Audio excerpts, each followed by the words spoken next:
Hello everybody, hope you're doing well. I'm Kane. My channel consists of music covers, DIYs, and discussions about investing. Today, I'd like to share a bit about my journey, how I went from making short films in my backyard to building an 8-figure real estate portfolio. By the way, that's not a flex move. A flex move would be something like, ooh, look at my jet!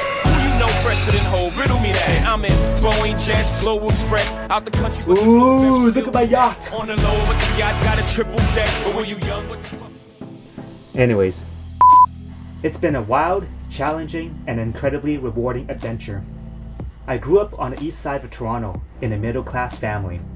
Watching my parents work tirelessly to support my brother and me made me appreciate hard work from an early age. But growing up, my passion wasn't for numbers or investments, it was for storytelling. My friends and family spent countless hours making short films, and I performed in school plays.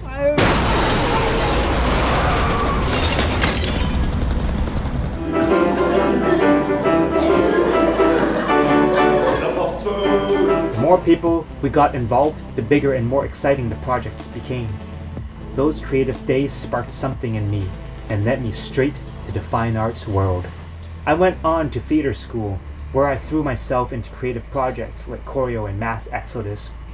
But as thrilling as the entertainment industry was, it quickly became clear how unstable it could be. I looked around the economy at how hard my parents had to work, and I realized I didn't want to live with financial uncertainty, especially if I ever wanted to start a family. That's when life threw me a curveball.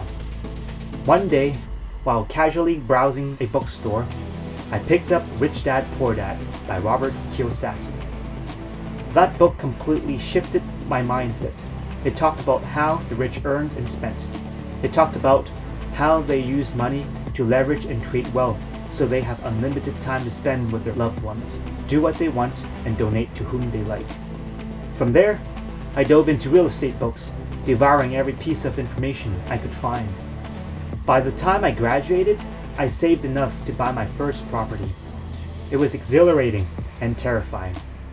The purchase wiped out my savings entirely, and I had nothing left for renovations. Thankfully, my girlfriend, now my wife, jumped in to help, and when we ran out of funds, her parents stepped in with a couple $1,000s to finish the job. A year later, I paid them back, and I guess that you can say that was the start of everything. After gaining confidence from my first property, we bought another one in Oshawa. It was fully renovated, and we rented it out. But let me tell you, being a landlord isn't always glamorous. I didn't vet my tenants well, and they turned the place into a nightmare. Loud parties, drugs, angry neighbors. I thought I was a pro after one deal, but I quickly learned that I was still very much a novice. We ended up selling the property within a year and took a small loss. Tough lesson, but valuable. Not one to give up easily, I brushed myself off and bought a duplex in Hamilton a year later. This time it came occupied. I thought to myself, great, I didn't need to find anyone. That in turn was a big mistake. They didn't pay rent on time, and their living conditions were rough. I had to learn on the fly how to navigate the landlord-tenant board, manage trades, and handle a renovation on a shoestring budget. It says record. Okay, now I'm recording. Sorry.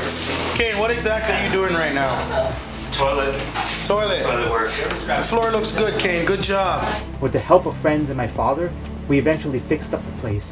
But after 2 years and limited rental income, my wife and I decided to sell. We broke even. The experience taught me that patience and perseverance were key. The property values in Hamilton increased during this period. Thus, we were able to pull out what we put in. We sold it successfully. With the funds from Hamilton, we bought a place back in Toronto. This one needed fewer renovations, and we financed them through lines of credit. We lived on one floor and rented out the other two, which covered our mortgage and even left us with a bit of cash flow at the end of each month. Soon afterward, my wife and I decided to start a family. We sold that very first property I'd bought, and that's when I got my first 6-figure check. I couldn't believe it. I had to double check to make sure that check was for me. That's when I really started to see the potential of real estate. I used those proceeds to buy a bigger home for my family. At this point, everything was moving fast, partnering with friends and family to grow our portfolio. We kept the momentum going. Perhaps I'll explain how these properties were financed in the future. 2 years later, we bought a property from a family member.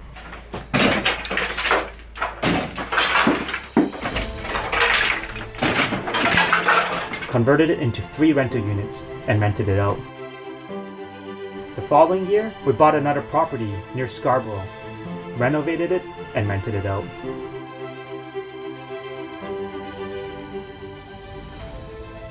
Properties 8 and 9. These were up north. Both cash flowed well, but they required a lot of hard work. After 5 years, we sold them for 2.5 times what we paid. Properties 10 and 11. One was a vacation home for my family, and the other was an income property that grows 6 figures annually. Properties 12, 13, and 14. I did a quick land flip with a partner and bought another property in Hamilton with friends. Our most recent deal was a large apartment building in Northern Ontario.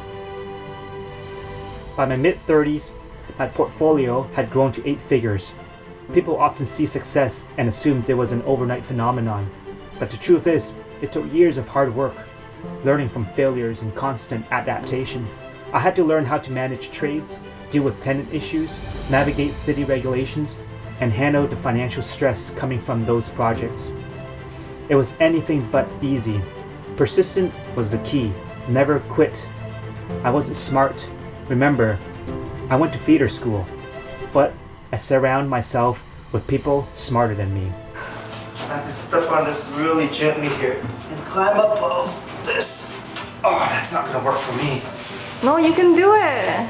Now you're stuck. I'm so out of shape. I'll just put a muscle. If I could do it, you could have done it. Everything was going well until the market moved downward. Interest rates went up, and suddenly many of the properties weren't making financial sense anymore. It felt like all the hard work I'd put in was unraveling. I spent 2 years selling off non-performing assets and rebuilding the foundations of what I built. It was tough, and I won't sugarcoat it. But those 2 years taught me resilience and the importance of long-term planning. Now, as I look into the future, my focus has shifted. Friends and family who's invested with me are looking for a steady monthly income, not a potential large payout at the end of the project. After some research, I realized that the answer is to create a mortgage fund, an investment vehicle where people can invest alongside with me and receive monthly cash flow. My fund will consist of a team of professionals that I've worked with and trust. And together, we will have several decades of investing and management experience. We'll build something that benefits everyone involved.